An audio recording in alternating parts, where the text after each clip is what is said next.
Okay, so many people know I really don't like movies that much, but the other day I saw a movie, a real popular one, called Planes, Trains, and Automobiles, and it had Steve Martin and John Candy in it, and I really enjoyed that movie.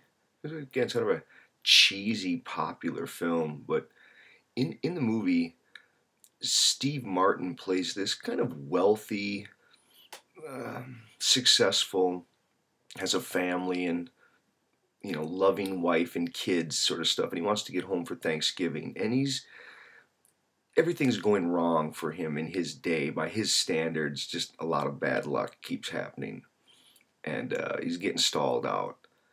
And simultaneous to this sort of, I guess, parallel theme is just John Candy character, who's like a traveling salesman kind of person, and lighthearted, goofy, a little awkward, probably people who many people find irritating and uh, again, this is kind of a person who is, not successful, not as popular, not as um, not having everything all well put together. It's as if the Steve Martin character has to keep tolerating this John Candy character, and the continued adventure that they have together. It's just one setback after another, and it's as if the Steve Martin character he grows more and more angry and indignant, and he's frustrated, and he doesn't understand why this can't just work out. And it's as if the John Candy character in some way kind of takes it in stride, laughs, and tries to make the best of it. I guess we'll say it that way. And you get to the end of the film, and it's a spoiler if you haven't seen it. Just stop watching right now and go see the movie, and then pick up this video. But you get to the end of the film, and they finally break off and they go their own ways. And Steve Martin is really satisfied. He's really excited that he's going to get to see his family and this long-awaited Thanksgiving reunion and sort of stuff. And he ended up, I guess, growing some kind of affection for the John Candy character, and he starts to appreciate some of the fun they had along the way in making it as far as they did. But then he starts to think more, and he starts to realize that there were inconsistencies in the John Candy character's story, and that the things weren't adding up. And suddenly he starts to realize that things were not at all as they were appearing. And he gets off the bus and he drives back to the bus station. And he finds that the John Candy character is not going home to Thanksgiving to be with his wife and his family too. But he pieces that the John Candy character has been, I guess, kind of covering up all along. And that his wife had died 8 years earlier.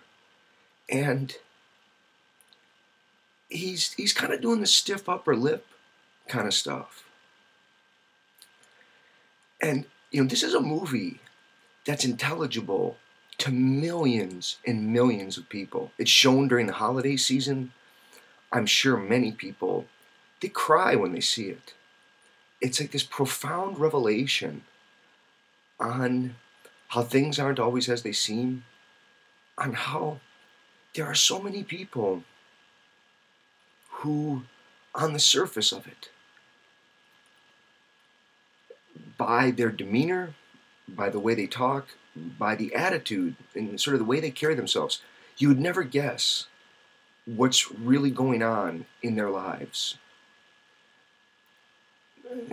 And there are other people who are so easily frustrated, so easily angered, and I think it's partly because they have it so good.